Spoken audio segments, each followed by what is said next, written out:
ভালো কাছে মানুষজন যারা অনেকেই কাঁচার মধ্যে কোয়েল পাখি ফার্ম করেন বা অনেকেই করতেছেন বা নতুন যারা করতে যাচ্ছেন, বিষয়টা হচ্ছে নতুন কাঁচা নিয়ে আসার পরে যে সম্মুখীন হবেন আপনার পাখি কিন্তু অনেকে অসুস্থ হওয়ার সম্ভাবনা আছে। তো আপনার এই যে পাইপগুলো আছে খাবারের পাইপ দেয়, এটাতে কিন্তু এই যে আপনার এখানে এক ধরনের একটা দাগের মতো মানে পাইপটা কাটার সময় এখানে একটা দাগ হয়েছে, এটা কিন্তু অনেক ধারালো, যেটা পাখির জন্য অনেক ক্ষতিকারণ। পাখি কিন্তু গলা কেটে যায়, অনেকগুলো পাখি আমার গলা কেটে গেছে, আমি সেগুলো দেখাবো একটু পরে ভিডিওর মধ্যে। তো এটা কী করবেন আপনারা, কীভাবে এটা সমাধান নেবেন সেটাও ভিডিও আমি এটার মধ্যে দেখাচ্ছি। তো এটা হচ্ছে পাইপের একটা অংশ, আর হচ্ছে আপনার যে তার, এই তারের কিন্তু এখানে ধারালো কিছু অপশন আছে, এগুলোকে লাগিয়ে কিন্তু পাখি অসুস্থ হওয়ার সম্ভাবনা আছে।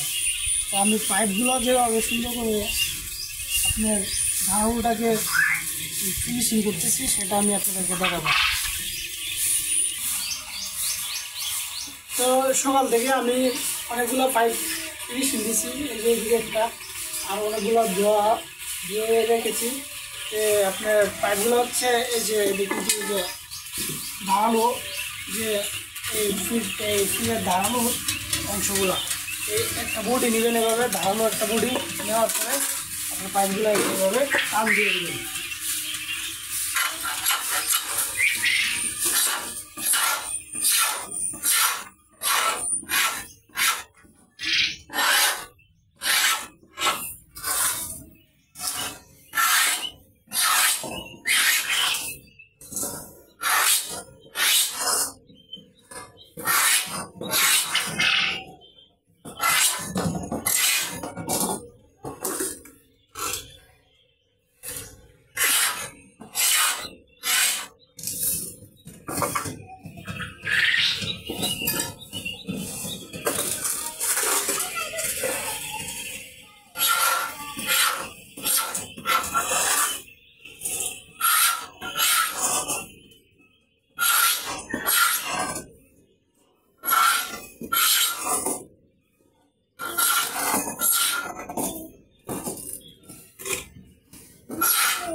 তো খুবই অল্প সময়ের মধ্যে এটা কিন্তু হয়ে গেছে।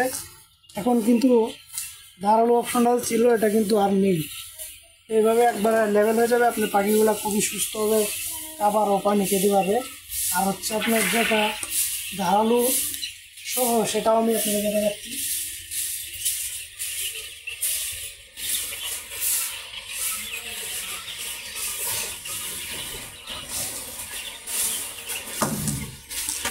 তো এই দুইটা পাইপের মধ্যে পার্থক্য দেখেন, একটা হচ্ছে ধারালোটা যে অপশনটা ছিল সেটা কিন্তু রিমুভ করে দিয়েছি, আর এটা কিন্তু ধারালো অনেক। এটা দিয়ে পাখির যে গলা, সেটা পানি বা খাবার খাওয়ার সময় কিন্তু গলার মধ্যে অনেক আঘাত হয়। আমি সেই পাখিগুলো আপনাকে দেখাবো, যে পাইপে খাওয়ার পর যে আঘাতগুলো হয়েছে সেটা নিয়ে আমি একটা ভিডিও বানাবো। আপনার